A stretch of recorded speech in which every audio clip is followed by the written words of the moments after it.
Hello बच्चों, welcome to JPS classes. तो कल हम लोगों ने फिज़िक्स में मेज़रमेंट में फंडामेंटल क्वांटिटीज़ पढ़ा था। उसी को आज हम लोग आगे कंटिन्यू करेंगे। ठीक है, तो कल फंडामेंटल क्वांटिटीज़ हमने कंप्लीट बता दिया था। आज आपको हम डिराइव क्वांटिटीज़ बताएंगे। ठीक, तो सबसे पहले कल जो हमने पढ़ा था एक बार फिर से रिवाइज कर देते हैं। हमने बताया था फिज़िकल क्वांटिटीज़। तो फिज़िकल क्वांटिटीज़ क्या होते हैं? ऐसी क्वांटिटीज़ जिसे हम आसानी से मेज़र कर सकें, उसे हम क्या कहते हैं? Physical quantities. ठीक, फिज़िकल क्वांटिटीज़ के एग्जांपल हमने बताया था लेंथ, मास, वॉल्यूम, डेंसिटी, ईटीसी। मतलब इसके अलावा भी बहुत सारे फिज़िकल क्वांटिटीज़ होते हैं। ठीक है, ये एग्जांपल के तौर पे हमने कुछ लिया था।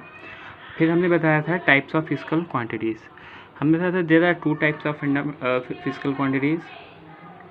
एक है फंडामेंटल क्वांटिटीज़, जिसे हम बेस क्वांटिटीज़ के नाम से भी जानते हैं। ठीक है, बेस क्वांटिटीज़ के नाम से भी जानते हैं। दूसरा क्या है? दूसरा आपका डिराइव क्वांटिटीज़ था। ठीक, तो कल हम लोगों ने फंडामेंटल क्वांटिटीज़ कंप्लीट कर लिया। तो फंडामेंटल क्वांटिटीज़ क्या है? ऐसी क्वांटिटीज़ जो क्या हो, किसी पर डिपेंडेंट ना हो, क्या कहलाती हैं? Fundamental quantities. ठीक, हमने 7 फंडामेंटल क्वांटिटीज़ आप लोगों को बताया था। तो आज हम लोग पढ़ेंगे डिराइव्ड क्वांटिटीज़। तो डिराइव्ड क्वांटिटीज़ क्या होता है, हम लोग देख लेते हैं। तो डिराइव्ड क्वांटिटीज़ ऐसी क्वांटिटीज़ जो क्या हो, फंडामेंटल क्वांटिटीज़ पर डिपेंड करती हो। जैसे कि हमने एग्जांपल के तौर पे लिया फोर्स। तो आप देख सकते हैं फोर्स कैसे बना है? मास इनटू एक्सेलरेशन से। ठीक है, फोर्स किन किन फैक्टर्स पर डिपेंड कर रहा है? मास और एक्सेलरेशन पे। फिर आगे हम लोग जब एक्सेलरेशन को ब्रेक करेंगे तो हम देख सकते हैं एक्सेलरेशन होता है डिस्प्लेसमेंट अपॉन टाइम का स्क्वायर। अब ये डिस्प्लेसमेंट किस पर डिपेंड करता है? ये डिस्प्लेसमेंट आप देख रहे हैं इस लेंथ पर डिपेंड करता है। ठीक, और ये टाइम, तो टाइम ही है। तो आप देख सकते हैं जो एक्सेलरेशन था, एक्सेलरेशन खुद भी एक डिराइव क्वांटिटीज़ है। क्यों? क्योंकि आप देख सकते हैं कि ये जो एक्सेलरेशन है किस पर डिपेंड कर रहा है? दो फंडामेंटल क्वांटिटीज़ पर डिपेंड कर रहा है, एक तो लेंथ, दूसरा टाइम। ठीक, अब जब आपका लेंथ और टाइम दोनों फंडामेंटल क्वांटिटीज़ हैं, इन दोनों को मिलाने से बना हमारा एक्सेलरेशन। तो एक्सेलरेशन क्या हो गया? Derive quantities. डिराइव क्वांटिटीज़ क्यों? क्योंकि ये ऑलरेडी दो फंडामेंटल क्वांटिटीज़ पर डिपेंड कर रहा है। ठीक, अब फोर्स की बात करें तो फोर्स में 3 फंडामेंटल क्वांटिटीज़ आ जाएंगी। जैसे कि एक तो एक्सेलरेशन में 2 आ गए, लेंथ और टाइम। दूसरा फोर्स जो होता है मास इंटू एक्सेलरेशन होता है, मास का भी, लेंथ और टाइम, ये 3 मिलकर के फोर्स एक क्वांटिटीज़ बनाते हैं। ठीक है, फोर्स क्या है? डिराइव क्वांटिटीज़ बनाता है। दूसरा एग्जाम्पल हम लोग देखते हैं। दूसरा एग्जाम्पल दिया हुआ है वॉल्यूम। तो वॉल्यूम सबको पता है क्या होता है? Length into breadth into height. ठीक, वॉल्यूम क्या है? Length into breadth into height. अब देखिए ये लेंथ भी क्या है? लेंथ, ब्रेथ को भी आप लेंथ में ही मेज़र करते हैं और हाइट को भी आप लेंथ में मेज़र करते हैं। देखिए ये भी मीटर, ये भी मीटर और ये भी मीटर, तीन के तीनों क्या हैं? मीटर, जिससे मिलकर बना क्या? Metre cube. आप देख सकते हैं जो वॉल्यूम था क्या हो गया? 3 फंडामेंटल क्वांटिटीज़, तीनों एक ही है लेकिन है क्या? तीनों fundamental quantities. Therefore volume also क्या हो गया आपका? Derive quantities. ठीक, डेंसिटी है जो किस पर डिपेंड करता है? मास, एक तो मास पर डिपेंड करता है और दूसरा वॉल्यूम पर। ठीक, तो मुझे लगता है आप लोग को डिराइव क्वांटिटीज़ समझ में आ गया होगा। नेक्स्ट हम लोग शाम में मिलते हैं कुछ नए टॉपिक से। ठीक है, हेलो बच्चों, आज हम लोग पढ़ेंगे systems of measurement. Generally 4 systems of measurement होते हैं, जिसमें से सबसे पहला है आपका एसआई सिस्टम। तो एसआई सिस्टम ऐसा सिस्टम है जो ऑल ओवर वर्ल्ड में मान्य होता है। जैसे कि अगर आप इंडिया में फोर्स की यूनिट न्यूटन पढ़ रहे हैं तो आप किसी फॉरेन कंट्रीज़ में भी जाएंगे तो फोर्स की यूनिट न्यूटन ही होगी। लेकिन कुछ सिस्टम ऐसे होते हैं जो अलग अलग जगह के लिए अलग अलग होते हैं। इसीलिए एसआई सिस्टम बहुत ज़रूरी है। ठीक है, तो एसआई सिस्टम क्या है? ऐसा सिस्टम जो ऑल ओवर इंटरनेशनल सिस्टम के लिए होता है। ठीक है, therefore it is considered as a international system. ठीक है, and all naming quantities are example of this system. जैसे कि एग्जांपल में newton, force, joule, watt, ETC, बहुत सारे ऐसे यूनिट है, जितने भी नेमिंग यूनिट्स हैं आप ये सभी किस में आते हैं? इंटरनेशनल सिस्टम में। इसके अलावा कुछ अदर सिस्टम्स ऑफ मेजरमेंट भी हैं। जैसे हमने लिया है, फर्स्ट लिया है हमने एमकेएस सिस्टम। एमकेएस सिस्टम ऐसा सिस्टम जिसमें लेंथ को हम मीटर में, मास को किलोग्राम में, टाइम को सेकेंड में। इसके लिए एग्जांपल के रूप में हमने लिया हुआ है फोर्स का, जिसका न्यूटन के अलावा एक और यूनिट होता है केजी मीटर पर सेकेंड उसको। दूसरा सिस्टम हमने लिया हुआ है सीजीएस सिस्टम। इस सिस्टम में हम लोग लेंथ को सेंटीमीटर में लेते हैं, मास को ग्राम में और टाइम को सेकेंड में। ठीक, यहाँ पर भी हमने फोर्स का एग्जांपल ही लिया हुआ है सीजीएस सिस्टम में, जिसे हम ग्राम सेंटीमीटर पर सेकेंड स्क्वायर कहते हैं। ठीक है, और इसे डाइन के नाम से भी जाना जाता है। मेज़रमेंट का एक और सिस्टम है जो एफपीएस के नाम से जाना जाता है। इस सिस्टम में आप लेंथ को फुट में, मास को पाउंड में और टाइम को सेकंड में लेते हैं। इस सिस्टम के बारे में आप सभी ने सुना होगा। फॉरेन में अक्सर आप लोग देखते होंगे, वो मास को पाउंड में मेज़र करते हैं और लेंथ को फुट में मेज़र करते हैं। टाइम कांस्टेंट होता है हर जगह। ठीक है, तो ये सारे सिस्टम थे मेज़रमेंट के जनरली जो हमें पढ़ने हैं। बाकी सारे सिस्टम्स को हमें नहीं जानना है, देयरफॉर इन्हें नोट कर लीजिएगा, ये सारे इम्पॉर्टेंट हैं। ठीक है बच्चों, अब हम लोग पढ़ेंगे conversion from MKS system to CGS system. जैसा आप सभी को पता है, लेंथ को हम लोग एमकेएस सिस्टम में मीटर में मेजरमेंट करते हैं, जो सीजीएस सिस्टम में सेंटीमीटर में हो जाता है। और हम सभी जानते हैं कि 1 मीटर इक्वल टू 100 सेंटीमीटर। उसी प्रकार हम लोग ये भी जानते हैं कि जो मास एमकेएस सिस्टम में 1 किलोग्राम होता है, वो सीजीएस सिस्टम में कन्वर्ट होकर के 1000 ग्राम हो जाता है। आगे एरिया तो आप सभी जानते होंगे, एरिया की यूनिट जो होती है वो मीटर स्क्वायर है। लेकिन जब हम इसका एमकेएस सिस्टम से सीजीएस सिस्टम में कन्वर्ट करते हैं, तो ये मीटर स्क्वायर जो होता है, 1 मीटर स्क्वायर, वो 1000 सेंटीमीटर स्क्वायर में कन्वर्ट हो जाता है।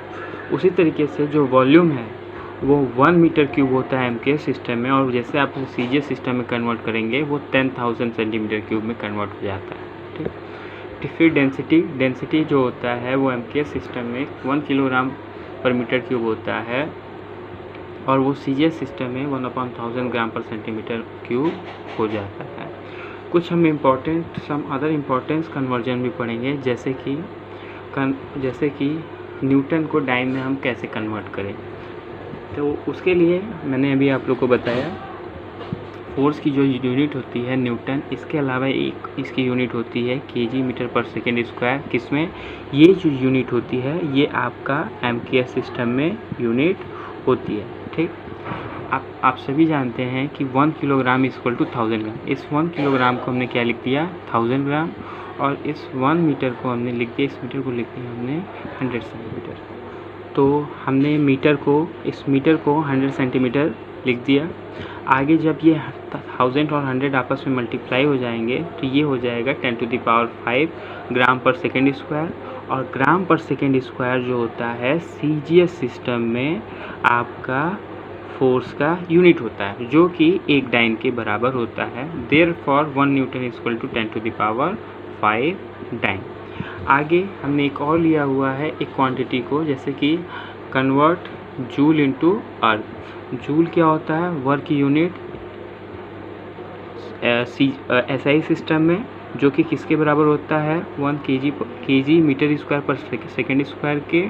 ठीक है, और इसी को हमने 1 किलोग्राम को हमने फिर से लिख दिया 1000 ग्राम। और ये जो मीटर स्क्वायर था, इस मीटर स्क्वायर की जगह हमने क्या लिख दिया? जस्ट मीटर स्क्वायर की जगह हमने लिख दिया 100 सेंटीमीटर स्क्वायर। अब ये 100 सेंटीमीटर स्क्वायर कन्वर्ट हो जाएगा 10,000 में, और ये 1000 ग्राम। अब ये आपको मिल गया 10,000 सेंटीमीटर स्क्वायर। टाइम को हम लोग कोई चेंजेस नहीं करते, 10,000 सेंटीमीटर स्क्वायर पर सेकेंड स्क्वायर। जब ये सभी आपस में मल्टीप्लाई हो जाएंगे तो 1 joule equal to 10⁷ gram centimetre पर सेंटीमीटर स्क्वायर पर सेकेंड स्क्वायर, जो unit of work in CGS system में है, और इसी को हम लिख सकते हैं 10⁷ टाइम। बच्चों थर्ड कन्वर्जन है किलोमीटर पर आवर इंटू मीटर पर सेकेंड। तो जैसा कि हम लोग जानते हैं 1 किलोमीटर पर आवर को हम लोग लिख सकते हैं 1000 मीटर, और इस 1 आवर को हमने लिखा है 60 मिनट। फिर हमने क्या किया, इस 60 मिनट को हमने 60 सेकेंड लिख दिया। फिर ये 0 से 0 दोनों हमने काट दिया, और 2 से 6 और 2 से 5। तो हमें क्या मिलता है, ऊपर मिलता है सिर्फ 5 और नीचे मिलता है 3 और 6, क्योंकि 3 6 18। तो यहीं से हमें मिला 1 किलोमीटर पर आवर इक्वल टू 5/18 मीटर पर सेकेंड। ठीक, नेक्स्ट कन्वर्जन है मीटर पर सेकेंड इंटू किलोमीटर पर आवर। तो जैसा कि सबको ही जानता है 1 मीटर पर सेकेंड इक्वल टू, हमने इस 1 मीटर को लिखा 1/1000 metre. 1 metre equal to 1/1000 metre, and 1 second equal to 1/60 minute. फिर फर्दर 1/6 इस मिनट को हमने लिखा 1/60 आर।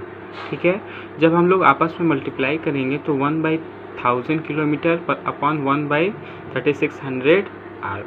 जैसा कि हम जानते हैं कि ऐसे में सबसे नीचे वाला ऊपर आ जाता है और बीच वाले आपस में मल्टीप्लाई हो जाते हैं, तो ये हमें मिलेगा 3600/1000 किलोमीटर पर आवर, जिसे हमने सॉल्व किया। सॉल्व करने के बाद हमें क्या मिलता है, 1 मीटर पर सेकेंड इक्वल टू 18/5 किलोमीटर पर आवर। इस तरीके से आप मीटर पर सेकेंड को किलोमीटर पर आवर में, और किलोमीटर पर आवर को मीटर पर सेकेंड में कन्वर्ट कर सकते हैं। ये सभी आपको कन्वर्जन याद रखने हैं, और मैंने कुछ कन्वर्जन आपको होमवर्क के रूप में दिया है। इसमें करना क्या है, जैसे 100 न्यूटन कितने टाइम के बराबर होगा आपको यहाँ फिल करना है। उसी तरीके से 75 जूल कितने अर्ग के बराबर होगा, 87 की केजी पर मीटर क्यूब कितने ग्राम पर सेंटीमीटर क्यूब के बराबर होगा। इन सभी को कन्वर्ट करके आपको लिखना है, और साथ में आपने कैसे किया वो भी दिखाना है। ठीक है, जो शाम को आप सभी लोग इसे करके हमें सेंड करेंगे, और मैं शाम को सबको देखूंगा। ठीक है, अगर किसी भी तरीके की कोई समस्या होगी तो आप हमें सेंड कर दीजिएगा, मैं बता दूंगा। ठीक, इसको ट्राई करिएगा, नहीं होगा तो मैं बताऊंगा। ठीक है बच्चों, आज हम लोग स्टार्ट करते हैं चैप्टर फर्स्ट, मोशन। ठीक, तो सबसे पहले हम लोग जानेंगे व्हाट इज़ मोशन। तो मोशन क्या है, तो movement of an object from one place to another place with respect to reference point is called motion. किसी भी ऑब्जेक्ट का एक प्लेस से दूसरे प्लेस तक मूवमेंट क्या कहलाता है, मोशन। लेकिन इसमें एक कंडीशन ज़रूरी है, एक रेफरेंस पॉइंट होना चाहिए। Reference point means the point where you observe the motion.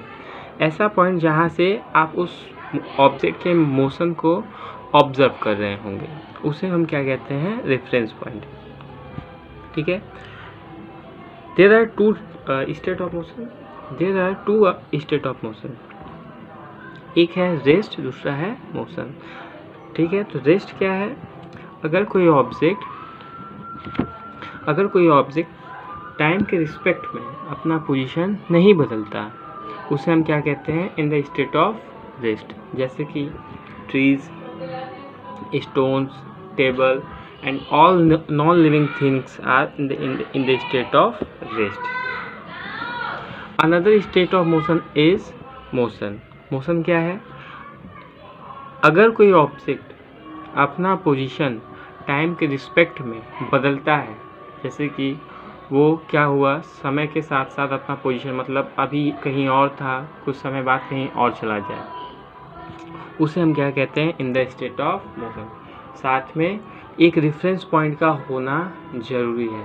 जैसे कि एग्जांपल के तौर पे, अगर बस में बैठा हुआ कोई भी पर्सन हो तो वो बस में बैठे हुए दूसरे पर्सन के लिए इन द स्टेट ऑफ रेस्ट है, क्योंकि दो के दोनों क्या है, एक साथ मोशन कर रहे हैं। लेकिन अगर कोई पर्सन बाहर खड़ा है, उस बाहर खड़े हुए पर्सन के लिए बस में बैठा हुआ पर्सन क्या है, इन द स्टेट ऑफ मोशन है। तो देयरफॉर मोशन को डिस्क्राइब करने के लिए हमें एक रेफरेंस पॉइंट की बहुत ज़रूरत होती है। रेफरेंस पॉइंट की बदलने से स्टेट ऑफ मोशन भी आपका बदल सकता है। ठीक है, मोशन का एग्जांपल्स हमने लिया है, moving vehicles, running boys, all the things which change its place are known as motion. ठीक है, जैसे गाड़ियाँ मूव करती हैं तो मूव करने का सेंस क्या है, वो एक प्लेस से दूसरे प्लेस तक जाती हैं, तो वो क्या करती हैं, मोशन करती हैं। ठीक, आगे हम लोग देखते हैं जब ऑब्जेक्ट में मोशन होता है तो हम लोग डिस्टेंस की बात करते हैं। जैसे कि हमने कितना डिस्टेंस ट्रेवल किया, ऑब्जेक्ट ने एक प्लेस से दूसरे प्लेस तक गया तो उसने कितना डिस्टेंस ट्रेवल किया। तो सबसे पहले हम लोग जानते हैं ये डिस्टेंस क्या होता है। तो डिस्टेंस क्या है, अगर आप किसी पॉइंट ए से किसी पॉइंट बी को जा रहे हैं, ठीक, तो आपके पास कई रास्ते हैं। अगर आपकी इच्छा है आप ऐसे जाएं, ठीक, चाहे ऐसे जाएं, चाहे आप सीधे जाएं। ठीक, हमने 3 रास्ते आपको दिखाए, तीनों में से आप किसी भी रास्ते पर से जा सकते हैं। जैसे पहले से गए, फिर सेकंड से गए, फिर थर्ड से गए। तो फर्स्ट, सेकंड और थर्ड तीनों में अंतर क्या है, फर्स्ट वाला क्या है, वो जाने में आपको थोड़ा सा ज़्यादा होगा, सेकंड वाले में जाने में थोड़ा कम लेंथ ट्रेवल करना पड़ेगा, और थर्ड वाले में क्या होगा, सबसे ज़्यादा। तो एक्चुअल में डिस्टेंस क्या होता है, आप किसी भी पाथ को फॉलो करते हैं, नो मैटर, आप किसी भी पाथ से ट्रेवल कर सकते हैं, लेकिन होना क्या चाहिए, जो डिस्टेंस होता है, आप जिस पाथ को फॉलो करते हैं उस पाथ के एक्चुअल लेंथ को, जैसे आप इस फर्स्ट पाथ से प्रेफर करते हैं जाना, तो इस फर्स्ट पाथ का जो एक्चुअल लेंथ होगा वही क्या होगा, आपके लिए डिस्टेंस होगा। फिर अगर आप सेकेंड पाथ से जाना चाहेंगे तो इस सेकेंड पाथ का जो एक्चुअल लेंथ होगा वो आपका क्या हो जाएगा, वो उसके लिए डिस्टेंस होगा। और जो अगर आप थर्ड पाथ से जाना चाहें तो वो थर्ड पाथ का जो लेंथ होगा वो उसका एक्चुअल डिस्टेंस होगा। तो डिस्टेंस क्या है, किसी भी पाथ का जो एक्चुअल लेंथ होता है उसे हम क्या कहते हैं, डिस्टेंस। ठीक, डिस्टेंस को हम लोग स्केलर क्वांटिटीज़ के रूप में जानते हैं, बिकॉज डिस्टेंस की कोई फिक्स्ड डायरेक्शन नहीं होती। ठीक है, अगर मूवमेंट होगा तो क्या होगा, डिस्टेंस होगा, अगर मूवमेंट नहीं होगा तो डिस्टेंस नहीं होगा।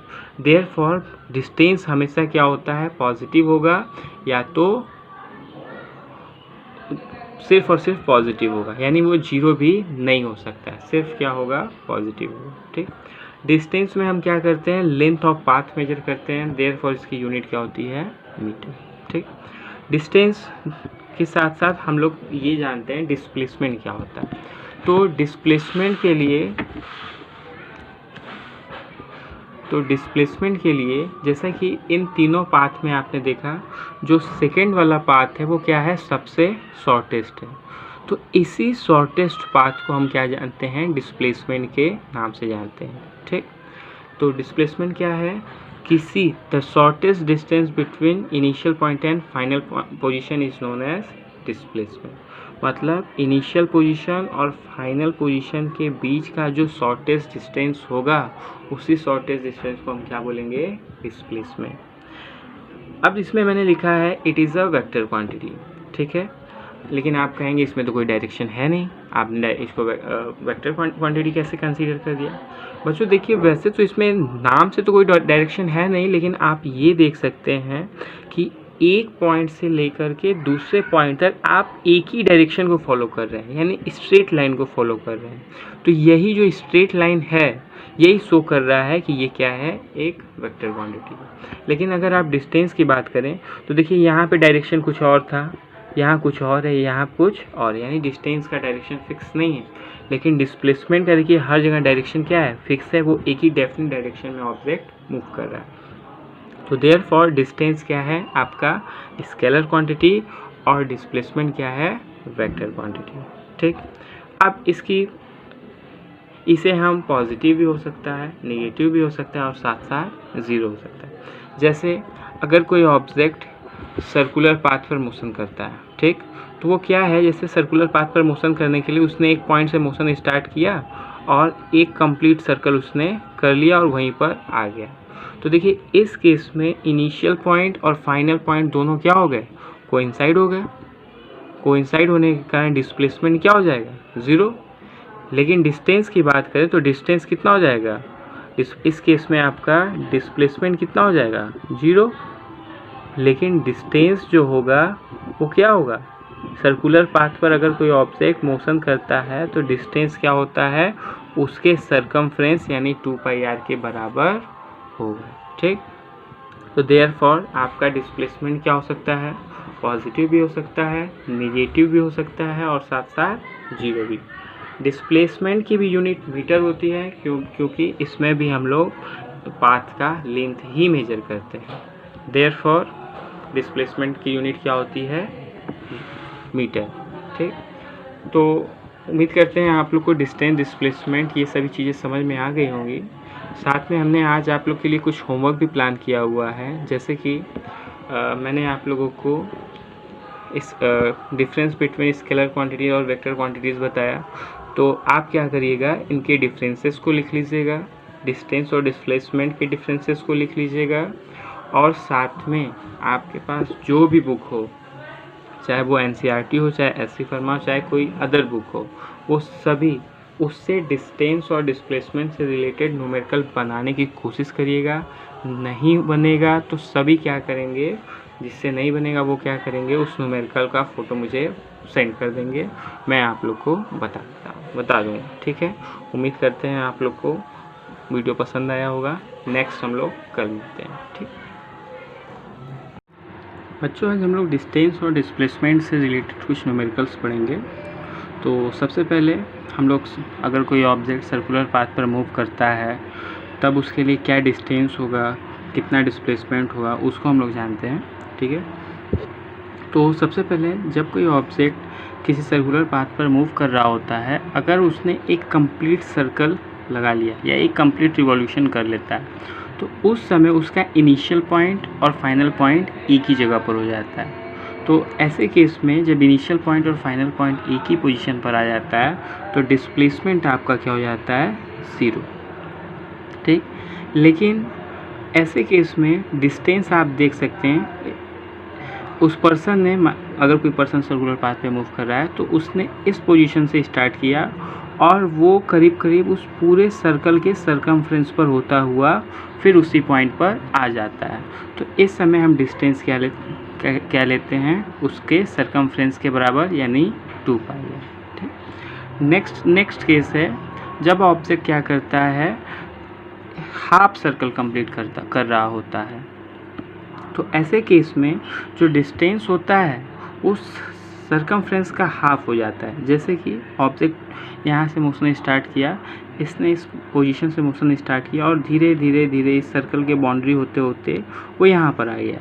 तो ऐसे केस में ये जो होगा डिस्टेंस होगा इस बाउंड्री का लेंथ यानी सरकमफ्रेंस का हाफ। लेकिन हम जानते हैं कि जो डिस्प्लेसमेंट होता है वो इनिशियल पॉइंट और फाइनल पॉइंट को ज्वाइन करने वाली लाइन होती है। देयरफॉर उसका जो डिस्प्लेसमेंट होगा इस A और B को ज्वाइन करने वाली लाइन यानी डायमीटर के बराबर, जो कि 2r के बराबर होगा। ठीक, थर्ड केस हमने लिया हुआ है जब ऑब्जेक्ट क्या कर रहा हो, सिर्फ और सिर्फ 1/4 ऑफ अ सर्कल, मतलब वो सिर्फ और सिर्फ 1/4 रिवॉल्यूशन करता है, जैसे कि फिगर में हमने दिखाया है। तो ऑब्जेक्ट क्या है, इस सर्कुलर पाथ पर मूव कर रहा है लेकिन उसने सिर्फ और सिर्फ वो 1/4 ही क्या किया हो, रिवॉल्यूशन किया हो। तो ऐसे केस में जो डिस्टेंस होता है वो πr/2 हो जाता है, लेकिन जो डिस्प्लेसमेंट होता है वो क्या हो जाता है, √2 इंटू रेडियस ऑफ सर्कल। ठीक, आगे कुछ और केसेस हमने लिया हुआ है, जैसे displacement and distance of an object when it's move along a boundary of rectangular field और square field। अगर कोई ऑब्जेक्ट किसी रेक्टेंगुलर फील्ड पर, बच्चों एक बात आप लोग नोट कर लीजिए, अगर कोई ऑब्जेक्ट जब कंप्लीट किसी भी पाथ पर मूव कर रहा हो, अगर उसने एक कंप्लीट रिवॉल्यूशन कर लिया, ऐसे केस में जो डिस्प्लेसमेंट हो जाता है वो 0 हो जाता है। जैसे एक पर्सन है, वो स्क्वायर फील्ड हो चाहे रेक्टेंगुलर फील्ड हो, जब वो कंप्लीट रिवॉल्यूशन कर लेता है तो कंप्लीट रिवॉल्यूशन के दौरान इनिशियल पॉइंट और फाइनल पॉइंट कोइंसाइड हो जाते हैं, देयरफॉर डिस्प्लेसमेंट क्या हो जाता है 0। लेकिन स्क्वायर फील्ड के अलॉन्ग जब वो कंप्लीट रिवॉल्यूशन करता है तो स्क्वायर हो चाहे रेक्टेंगल, दोनों केसेस में वो उसके पेरीमीटर के बराबर डिस्टेंस ट्रेवल करता है। जैसे स्क्वायर फील्ड के लिए डिस्टेंस क्या हो जाएगा वन कंप्लीट रिवॉल्यूशन के लिए 4 इंटू साइड, और डिस्प्लेसमेंट क्या हो रेक्टेंगल के लिए डिस्टेंस क्या हो जाएगा 2 इंटू एल प्लस बी। ठीक है, नेक्स्ट केस हमने लिया है बच्चों कि जब वो इन फील्ड, जब वो क्या करता हो, सिर्फ और सिर्फ हाफ इस स्क्वायर या रेक्टेंगुलर फील्ड के हाफ रिवॉल्यूशन करता हो, तो ऐसे केस में जो डिस्टेंस होता है, तो डिस्टेंस क्या होता है लेंथ ऑफ पाथ। देखिए यहाँ से लेके यहाँ तक ए, फिर यहाँ से लेके यहाँ तक फिर से ए, यानी टोटल डिस्टेंस कितना हो गया 2a। लेकिन डिस्प्लेसमेंट आप क्या कैलकुलेट करेंगे √2 इंटू साइड। ठीक, उसी तरीके से ऐसे केस के लिए अगर कोई ऑब्जेक्ट हाफ रिवॉल्यूशन करता है रेक्टेंगुलर पाथ पर, तो उसका डिस्टेंस उसके लेंथ और ब्रेथ के सम के बराबर होता है, जबकि डिस्प्लेसमेंट उसका L√L² प्लस b² के बराबर हो। ये कॉन्सेप्ट कुछ जगह और यूज़ होता है, जैसे अगर कोई बॉय मूव कर रहा हो, आपने लेफ़्ट मूव किया, फिर या आपने राइट मूव किया, ऐसे केसेस में आप क्या करते हैं कि इस कॉन्सेप्ट का यूज करके उसका आप डिस्टेंस और डिस्प्लेसमेंट कैलकुलेट कर सकते हैं। बच्चों आज आपको कुछ होमवर्क के रूप में मैंने कुछ न्यूमेरिकल सेट किए हुए हैं, ठीक है, जिसका फ़ोटो आपको मैं सेंड कर दूंगा। ठीक है, चार न्यूमेरिकल्स हमने सेट किए हुए हैं। जैसे पहला है कि अगर कोई ऑब्जेक्ट सर्कुलर पाथ पे मूव कर रहा है, उसका रेडियस दिया हुआ है, तो आपको डिस्टेंस और डिस्प्लेसमेंट निकालना है जब वो कंप्लीट रोटेशन कर लेता है, दूसरा हाफ कर लेता है या 1/4 कर लेता है। फिर दूसरा फॉर्मेट, जब कोई स्क्वायर फील्ड की बाउंड्री के अलॉन्ग अगर कोई पर्सन मूव कर रहा है तो वो 1 कंप्लीट और हाफ रोटेशन के लिए उसका डिस्टेंस और डिस्प्लेसमेंट क्या होगा। थर्ड है, एक बॉय है जो along the boundary of rectangular part के मूव कर रहा है, तो उस समय जब वो कंप्लीट रिवॉल्यूशन कर लेगा तब उसका डिस्टेंस और डिस्प्लेसमेंट क्या होगा, और जब वो हाफ रिवॉल्यूशन करेगा तब उसका डिस्टेंस और डिस्प्लेसमेंट क्या होगा। ये फोर्थ वाला केस बच्चों, ये उसी कॉन्सेप्ट पर बनेगा जिस कॉन्सेप्ट पे ये रेक्टेंगुलर फील्ड के हाफ रिवॉल्यूशन वाले कॉन्सेप्ट पे ये वाला क्वेश्चन आपका बनेगा। तो इन सभी क्वेश्चंस को ट्राई करिएगा। ठीक है, तो हम लोग इसका शाम को सलूशन आप लोग का देखेंगे। तो उम्मीद करते हैं आप लोग को सारी चीज़ें कॉन्सेप्ट समझ में आई होंगी। ठीक है, आप आज ये सारे होमवर्क्स कर लीजिए। थैंक यू बच्चों। आज हम लोग पढ़ेंगे स्पीड।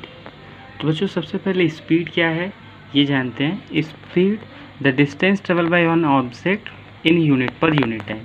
अगर कोई ऑब्जेक्ट यूनिट टाइम, यूनिट मतलब कोई भी फिक्स, जैसे मान लीजिए आप यूनिट टाइम ले लेते हैं 1 सेकेंड, तो अगर कोई ऑब्जेक्ट 1 सेकेंड में जितना डिस्टेंस ट्रेवल करता है वही उसकी क्या हो जाती है स्पीड। दूसरा डेफिनेशन आप याद रख सकते हैं, rate of change of distance travel of an object. कोई ऑब्जेक्ट के जो डिस्टेंस ट्रेवल करने का जो रेट है, रेट मीन्स वो किसी गिवन टाइम में वो कितना डिस्टेंस ट्रेवल करता है, वही क्या कहलाता है उसका स्पीड। तो स्पीड को आप कैलकुलेट कर सकते हैं, उसके लिए फार्मूला जनरेट किया जाता है। तो speed equal to distance upon time, इसे आप लोगों ने फर्दर पहले पढ़ा होगा।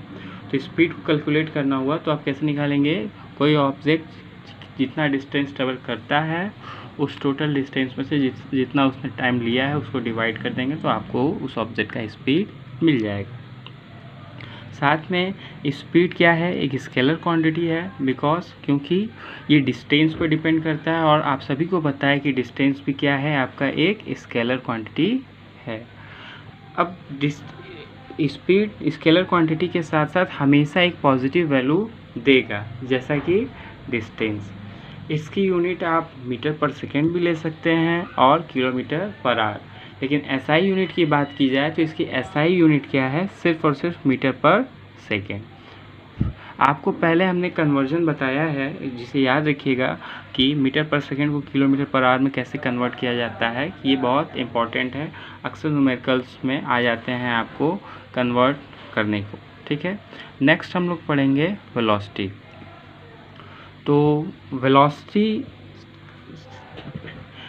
Distance travel by an object per unit time in given direction.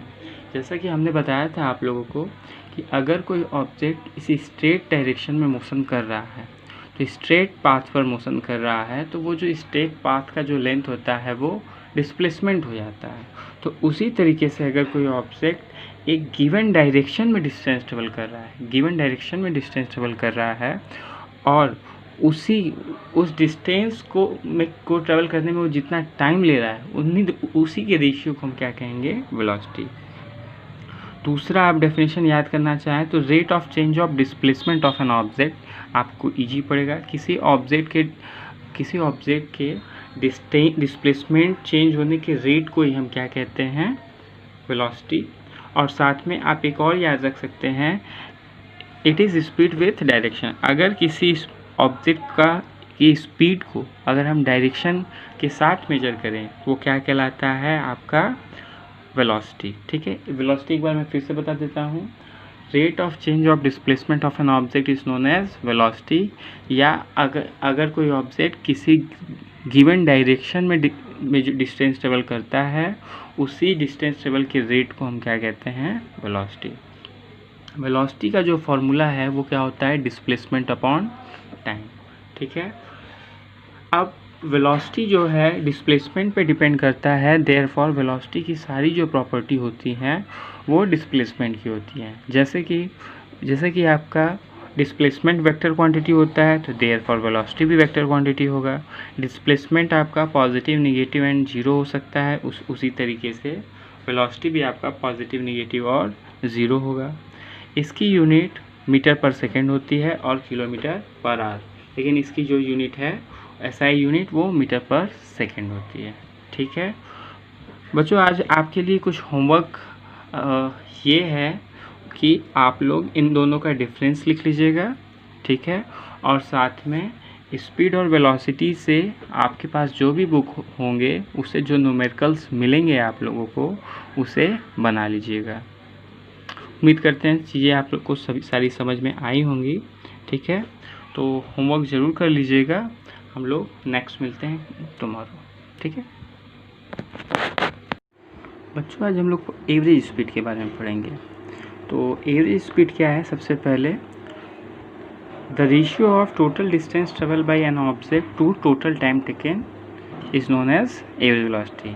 क्या है, किसी ऑब्जेक्ट के द्वारा टोटल डिस्टेंस ट्रेवल करने में टोटल टाइम जो लगता है उसी के रेशियो को हम क्या कहते हैं, average speed. Average speed is equal to total distance upon total time. इसको समझने के लिए हमने एक एग्जांपल लिया। एग्जांपल क्या है, ध्यान से देखिए। जैसे a car travel 30 kilometre in 10 minutes and then travel 40 kilometre in 20 minutes and finally he travel 30 kilometre in next 30 minute. Find average speed of car for complete journey. जैसे एक कार है, वो क्या करता है, 30 किलोमीटर चलता है 10 मिनट में, फिर उसके बाद वो क्या करता है, 40 किलोमीटर चलता है 20 मिनट में, फिर उसके बाद फिर से 30 किलोमीटर चलता है 30 मिनट में। तो ऐसे केस में हम लोग क्या करते हैं, जब कोई ऑब्जेक्ट एक कांस्टेंट स्पीड से ना मूव करे, तो ऐसे केस में हम लोग उसकी एवरेज स्पीड को कैलकुलेट करते हैं। तो हमें एवरेज स्पीड निकालने के लिए क्या करना पड़ेगा, सबसे पहले उस कार ने कितना डिस्टेंस ट्रेवल किया, हमें टोटल डिस्टेंस निकालना पड़ेगा। तो टोटल डिस्टेंस क्या है, तो 30 किलोमीटर, फिर 40 किलोमीटर, देन 30 किलोमीटर। तो टोटल डिस्टेंस कितना हो गया, 100 किलोमीटर। टोटल टाइम उसने कितना लिया, टोटल टाइम के लिए क्या किया, पहले उसने 10 मिनट लिया, फिर उसके बाद 20 मिनट लिया, फिर नेक्स्ट उसने 30 मिनट लिया। तो टोटल टाइम 60 मिनट, यानी वो किसके बराबर हो गया, 1 आवर के बराबर। तो जैसे कि फॉर्मूला क्या है एवरेज स्पीड का, total distance upon total time. तो हमें टोटल डिस्टेंस कितना मिल गया, 100 किलोमीटर, और टाइम कितना मिल गया, 1 आवर। तो इस उसकी एवरेज स्पीड क्या हो गई, 100 किलोमीटर पर आवर। फिर हमें क्या करना है, इसे मीटर पर सेकेंड में कन्वर्ट करना है। तो हमने क्या किया, इसमें 5/18 से मल्टीप्लाई कर दिया, जिससे वो क्या हो गया, मीटर पर सेकेंड में कन्वर्ट हो गया। तो ये 5/18 से मल्टीप्लाई करने पर 2 से हमने इसे काट दिया, जिससे ये क्या हो गया, 250/9 मीटर पर सेकेंड। बच्चों आप इस तरीके से किसी भी ऑब्जेक्ट का एवरेज स्पीड आप आसानी से निकाल सकते हैं। आप लोग के पास जो भी बुक है एस.सी. वर्मा, एस चंद, उसमें इससे रिलेटेड कई भी प्रॉब्लम्स दिए हुए हैं, उनको बनाइए। जो प्रॉब्लम होता है वो मुझे व्हाट्सअप कर दीजिए, मैं उसे सॉल्व करा देता हूँ, ठीक है। बच्चों हम लोग आज पढ़ेंगे टाइप्स ऑफ मोशन। तो हम लोग जानते हैं दो टाइप्स ऑफ मोशन होते हैं। पहला एक तो यूनिफॉर्म मोशन, दूसरा होता है नॉन यूनिफॉर्म मोशन। तो सबसे पहले यूनिफॉर्म मोशन क्या होता है वो हम लोग देखते हैं। अगर कोई ऑब्जेक्ट इक्वल डिस्टेंस ट्रेवल करता है इक्वल इंटरवल ऑफ टाइम में, जैसे कि मान लीजिए कोई व्हीकल है, वो क्या करता है, फर्स्ट 5 मिनट में कितना चलता है, 1 किलोमीटर, ठीक। फिर क्या करें, नेक्स्ट 5 मिनट में फिर से वही 1 किलोमीटर चलता है, ठीक। फिर नेक्स्ट 5 किलोमीटर में 1 किलोमीटर चलता है, और इस तरीके से वो अपनी जर्नी कांस्टेंट रखता है, ठीक है, कंटिन्यू रखता है। तो ऐसे ऑब्जेक्ट के मोशन को हम क्या कहते हैं, यूनिफॉर्म मोशन, ठीक है। यूनिफॉर्म मोशन क्या है, अगर कोई ऑब्जेक्ट इक्वल डिस्टेंस ट्रेवल करता है इक्वल इंटरवल ऑफ टाइम में, ऐसे इस मोशन को हम क्या कहते हैं, यूनिफॉर्म मोशन। तो यूनिफॉर्म मोशन में क्या होता है, ऑब्जेक्ट का स्पीड, यूनिफॉर्म मोशन में कंडीशन क्या है, स्पीड क्या होना चाहिए, कांस्टेंट होना चाहिए। जैसे अगर कोई ऑब्जेक्ट अपनी स्पीड कांस्टेंट रखता है, जैसे अगर आप मूव कर रहे हैं और अपनी स्पीड आप कांस्टेंट रखते हैं, ठीक है, तो आप क्या करेंगे, इक्वल डिस्टेंस ट्रेवल करेंगे इक्वल इंटरवल ऑफ टाइम में, तब आपका मोशन क्या कहलाएगा, यूनिफॉर्म मोशन। अब एग्जांपल के तौर पे आप ले सकते हैं, जैसे कि अर्थ का रिवॉल्यूशन। अर्थ क्या करता है, 365 डेज में सन के अराउंड एक रिवॉल्यूशन करता है। तो अर्थ क्या करता है, अपने रोटेशन के दौरान, रिवॉल्यूशन के दौरान, ठीक है, वो क्या करता है, अपनी स्पीड को कांस्टेंट रखता है, और उसका मोशन कैसा है, यूनिफॉर्म मोशन, ठीक। आप यूनिफॉर्म का मीनिंग भी आप याद रख सकते हैं, यूनिफॉर्म मीन्स एक जैसा, यूनिफॉर्म मीन्स यानी एक जैसा। तो अगर किसी ऑब्जेक्ट का मोशन अगर पूरी जर्नी के दौरान एक जैसा हो, कांस्टेंट हो, तो ऐसे ऑब्जेक्ट के मोशन को हम क्या कहेंगे, यूनिफॉर्म मोशन, ठीक। अब नेक्स्ट है बच्चों non uniform motion. Non uniform motion क्या है, अगर कोई ऑब्जेक्ट यूनिफॉर्म मोशन के जस्ट अपोजिट क्या करे, अनइक्वल डिस्टेंस ट्रेवल करे in equal interval of time. जैसे कि क्या हो कि 5 मिनट, जैसे मैंने 5 मिनट लिया, तो पहले 5 मिनट में कितना चला, 10 किलोमीटर। नेक्स्ट 5 मिनट में क्या चला, 5 किलोमीटर, ठीक। और देन उसके बाद 20 किलोमीटर। तो आप देख रहे हैं इस तरीके के मोशन में ऑब्जेक्ट क्या कर रहा है, time equal interval of time में डिफरेंट डिस्टेंस ट्रेवल कर रहा है, यानी इक्वल डिस्टेंस ट्रेवल नहीं कर रहा है। तो ऐसे ऑब्जेक्ट के मोशन को हम क्या कहते हैं, नॉन यूनिफॉर्म मोशन। और ऐसे ऑब्जेक्ट का मोशन क्या कहलाता है, एक्सेलरेटेड मोशन, ठीक है।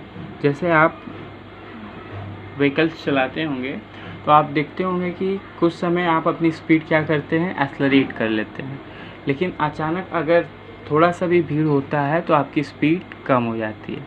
तो कुछ देर के लिए आप क्या करते हैं, आपकी स्पीड ज़्यादा होती है और कुछ समय बाद किसी कारण से आपकी स्पीड कम हो जाती है या बढ़ जाती है।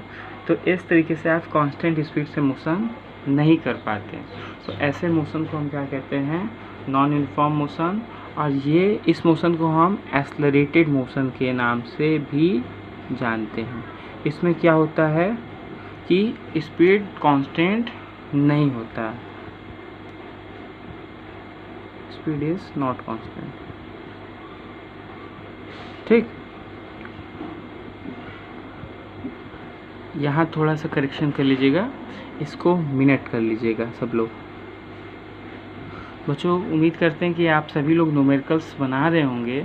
अगर नहीं बना रहे हैं तो प्लीज़ बनाइए, और जो प्रॉब्लम हो रहा है उससे पूछिए। जिसके पास जो बुक है उसी से बनाए, नहीं है तो अपने फ्रेंड से क्या करें, उस न्यूमेरिकल्स के फ़ोटो लेकर के बनाएं, और जो प्रॉब्लम होता है वो तुरंत शेयर करें ताकि हम आगे उसे बता सकें। नहीं तो बाद में आप लोग को न्यूमेरिकल्स बनाने में बहुत दिक्कत होगी। ठीक है, थैंक यू बच्चों। बच्चों, आज हम लोग पढ़ेंगे एक्सेलरेशन। तो सबसे पहले एक्सेलरेशन क्या होता है हम लोग ये जानते हैं। तो एक्सेलरेशन क्या है, rate of change of velocity of an object is known as acceleration. जैसे अगर कोई ऑब्जेक्ट मोशन कर रहा है, वो कांस्टेंट स्पीड से मोशन नहीं कर रहा है, यानी उसकी स्पीड जो है या वेलोसिटी जो है वो लगातार बढ़ रही है, तो 1 सेकंड में उसकी वेलोसिटी कितनी बढ़ रही है, वही उसका क्या कहलाता है, एक्सेलरेशन। तो अगर आपको एक्सेलरेशन निकालना होगा तो आप क्या करेंगे, उसकी वेलोसिटी में गिवन टाइम टोटल उसकी वेलोसिटी में कितना चेंज आता है उससे डिवाइड कर देंगे, तो आपको उस ऑब्जेक्ट का एक्सेलरेशन मिल जाएगा। तो एक्सेलरेशन का फॉर्मूला क्या है, acceleration is equal to change in velocity upon time. ठीक है, चेंज इन वेलोसिटी हम लोग कैसे निकालेंगे, final velocity minus initial velocity. ठीक है, इस तरीके से आप चेंज इन वेलोसिटी निकालते हैं। फिर से फार्मूला में acceleration equal to change in velocity upon time में हमने final velocity minus initial velocity लिख दिया अपॉन टाइम। अब ये हमें मिल गया a equal to v minus u upon t. तो अब हम सारे सिंबल्स का मतलब जान लेते हैं। वे जहाँ पे a का मतलब क्या है, एक्सेलरेशन, v रिप्रेजेंट करता है फाइनल वेलोसिटी को, u रिप्रेजेंट करता है इनिशियल वेलोसिटी को, और t आपका रिप्रेजेंट कर रहा है टाइम, यानी किसी ऑब्जेक्ट के वेलोसिटी चेंज होने में, जो दिया हुआ वेलोसिटी चेंज होने में कितना टाइम लगा, t उसको रिप्रेजेंट करता है। इसको हम लोग एक एग्जांपल से समझते हैं। जैसे मैंने एक एग्जांपल लिया हुआ है।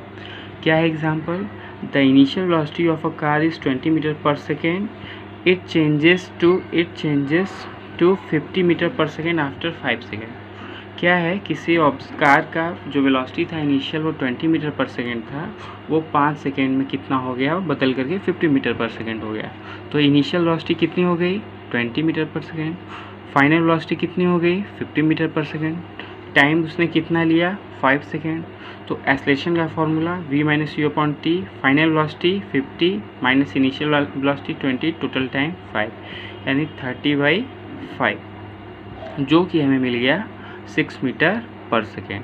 तो याद रखिएगा, एक्सेलरेशन की जो यूनिट होती है वो मीटर पर सेकेंड होती है। ठीक है, फिर से कार की इनिशियल स्पीड कितनी थी, 50, फाइनल